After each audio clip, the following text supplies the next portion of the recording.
साथियों नमस्कार। ईपीएस 95 के तहत कर्मचारियों की मिनिमम पेंशन में बढ़ोतरी को लेकर संसद से एक बहुत ही महत्वपूर्ण अपडेट मिल रही है। ईपीएस 95 मिनिमम पेंशन में बढ़ोतरी को लेकर संसद में एक बहुत ही महत्वपूर्ण सवाल लगाया गया था, जिसका जवाब सरकार की ओर से दिया गया है। तो क्या अब जो मिनिमम पेंशन है उसमें सरकार बढ़ोतरी करने जा रही है? क्या कुछ सवाल पूछा गया था और सरकार के द्वारा इसका क्या कुछ जवाब दिया गया है, इसके बारे में पूरी जानकारी इस वीडियो के माध्यम से आपको दूंगा। जानकारी बताने से पहले आपसे निवेदन है कि अगर पहली बार आप इस चैनल पर आए हैं तो चैनल को सब्सक्राइब जरूर करें, बेल आइकन को प्रेस करना ना भूलें, उसको ऑल पर सेट करके रखें, जिससे आपको हमारे द्वारा जो भी नए वीडियो बनाए जाते हैं उनका नोटिफिकेशन सबसे पहले मिल जाए। तो साथियों, एम्प्लॉय प्रोविडेंट फंड के अंतर्गत ईपीएस 95 की जो मिनिमम पेंशन है उसमें बढ़ोतरी को लेकर संसद से इस वक्त की एक बहुत ही महत्वपूर्ण अपडेट मिल रही है। कर्मचारी संगठन लगातार मिनिमम पेंशन में बढ़ोतरी की मांग कर रहे थे, जिसको लेकर संसद में प्रश्न लगाया गया था और सरकार के ओर से क्या कुछ जवाब इसको लेकर दिया गया है आपको बताना चाहूँगा।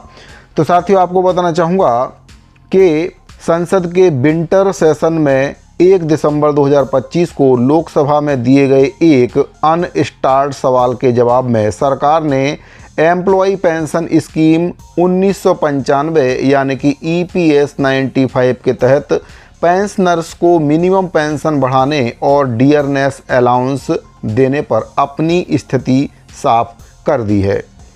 ईपीएस 95 प्राइवेट सेक्टर और ऑर्गेनाइजेशन सेक्टर के वर्कर्स के लिए भारत की सबसे बड़ी पेंशन स्कीम है, जिसमें 80 लाख से भी अधिक पेंशनर्स शामिल हैं।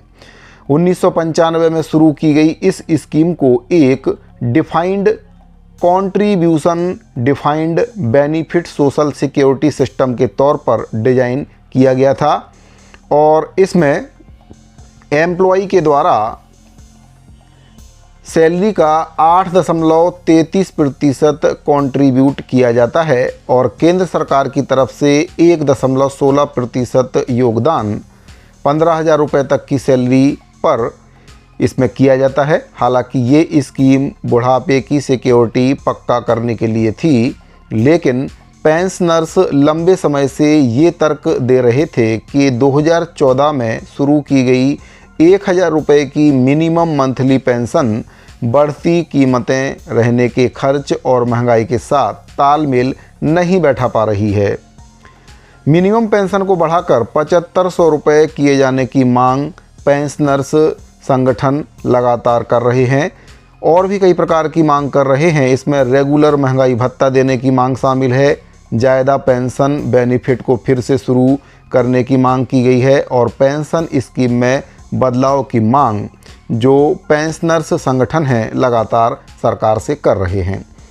अब संसद में इस मुद्दे को लेकर कुल 6 सवाल किए गए थे और इसका जवाब भी सरकार के द्वारा दिया गया है। इसमें पहला जो सवाल है पूछा गया था, क्या सरकार मिनिमम पेंशन को बढ़ाकर 7,500 रुपये करने का प्लान बना रही है? अगर नहीं तो क्यों नहीं? महंगाई बढ़ने के बावजूद ईपीएस 95 पेंशनर्स को डीए क्यों नहीं दिया जा रहा है? क्या सरकार पेंशन की रकम को गुजारे लायक बनाने के लिए कदम उठा रही है? क्या सरकार ने पेंशनर्स की मांगों पर ध्यान दिया है और अगर हाँ तो क्या कार्रवाई की गई है? तो ये सभी सवाल संसद में उठाए गए थे, जिसका जवाब सरकार के द्वारा दिया गया है। सरकार ने कहा है कि अभी ऐसा कोई भी प्लान सरकार के पास नहीं है।